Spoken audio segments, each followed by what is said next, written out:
One of the major question marks when considering the future relationship between the U.S. and Egypt is the role of Egypt's well-organized, fundamentalist Muslim Brotherhood.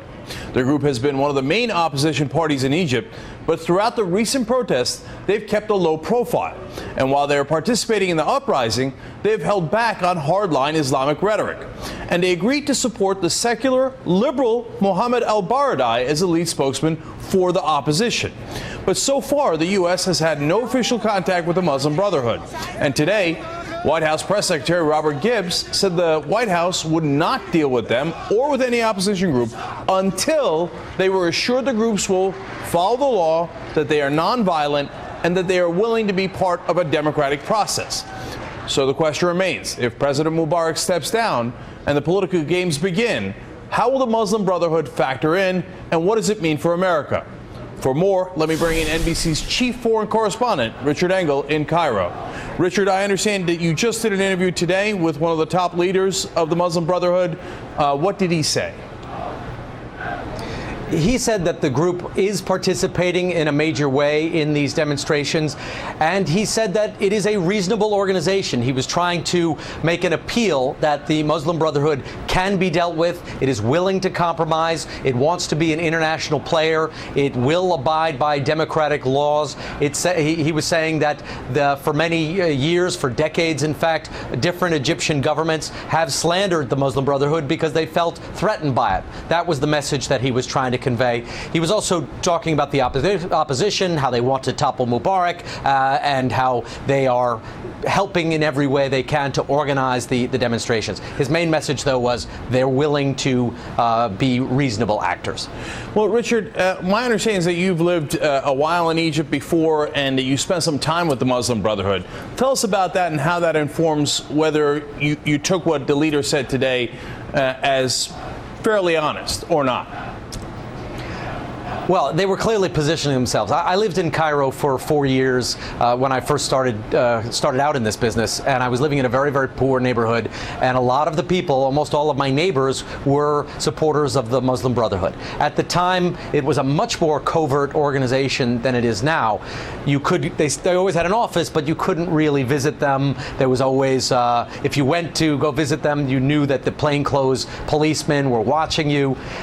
Now, a totally different situation. The Muslim Brotherhood leader I just spoke to is one of their top 15 people on their leadership council. He just escaped from prison this weekend. He came straight from his prison cell. There was a prison riot. He escaped, and he was one of the 34 Muslim Brotherhood leaders who escaped. And when I was speaking to him, he'd lost his voice because he went from the prison to Tahrir Square and joined the protests. So they are operating openly now and calling for the government to collapse. What they were like when I lived with them were poor people. They were religious. They had a lot of, conspiracy theories like you see are fairly common in Egypt. They were a lot of community solidarity. They helped each other out. There was no theft in the neighborhood. There was no crime or prostitution. They kept control of their own area. Whether that will translate or would translate to good rule, a lot of Egyptians are nervous about giving this group too much authority. The United States is certainly nervous about it. Israel is and probably should be very nervous about it because the Muslim Brotherhood would almost certainly end Egypt's peace treaty with Israel. So on a community, tiny level, they're very nice to each other. But I don't think most Egyptians want them running the country. Right. I want to get back to that in one quick second here, but I think what a lot of people are wondering is, look, if Muslim Brotherhood somehow takes over the country, would they be like the Taliban in Afghanistan, or would it be like the Iranian Revolution in 1979, or is this completely different? And how would it be different? It's completely different because the Muslim Brotherhood doesn't really want to take over. You would never see, or I can't imagine you would ever see, a Muslim Brotherhood president of Egypt. They like to rule from the back. They like to control the student unions, the people who clean the streets, the teachers, the lawyers' unions. Those are the kinds of organizations at a really grassroots level that they want to control, particularly the mosques, to make sure that their supporters are the imams in all of the mosques and important mosques in Cairo. I think that's where they want to have influence, where they can have a direct impact on the people. You mentioned earlier they talked about supporting Baradei as a leader. For a lot of the Muslim Brotherhood, it really doesn't matter who is at the top, as long as that person at the top is someone who respects their rights and gives them an ability to operate.